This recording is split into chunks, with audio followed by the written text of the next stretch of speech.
নিজের বাবা আর দাদির কবরের পাশে শখ করে 3টি ফুল গাছ লাগিয়েছিলেন শামীম। নিয়মিত যত্নে ফুল গাছগুলোতে ফুলও ফুটেছিল, কিন্তু এক সকালে কবরস্থানে গিয়ে দেখলেন ফুটন্ত ফুলসহ 3টি গাছই কে বা কারা চুরি করে নিয়ে গেছে। কিছুদিন পরেই হঠাৎ করে একদিন পানি দিতে এসে দেখি নাই।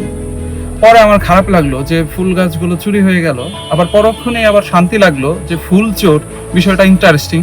এমন ঘটনায় যে কারো প্রচন্ড রাগ হওয়ার কথা, চোরকে খোঁজার কথা, কিন্তু ফরিদপুরের সদরপুর উপজেলার যুবক হাওলাদার শামীম করলেন ঠিক উল্টোটা। তিনি ভাবলেন যে মানুষটা গাছ চুরি করেছে সে নিশ্চয়ই ফুল ভালোবাসে, আর এই অদ্ভুত ভাবনা থেকেই নিলেন এক অবিশ্বাস্য সিদ্ধান্ত। আব্বার কবরে আবারও ফুল গাছ লাগানোর জন্য আমি উদ্যোগ নেই। পরে ভাবি যে এবারও তো চুরি হবে। চোরকে শাস্তি না দিয়ে পুরো গ্রামকে ফুলে ফুলে সাজানোর উদ্যোগ নিলেন শামীম।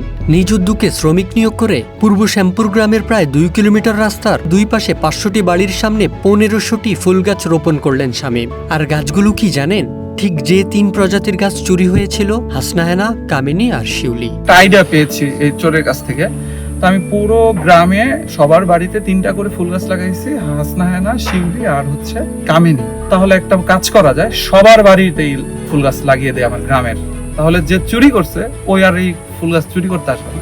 দিনব্যাপী বাড়ি বাড়ি ঘুরে গাছ রোপণ করেন শামীম। শুধু গাছ লাগিয়েই দায়িত্ব শেষ করছেন না, বরং স্থানীয়দের গাছগুলোর পরিচর্যা করার অনুরোধ করছেন তিনি।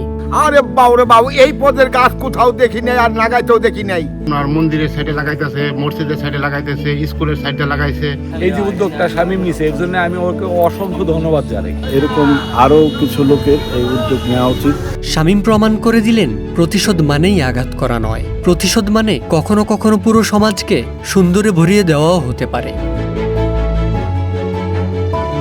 মেহরাব অভি, ওয়ান ডিজিটাল ডেস্ক।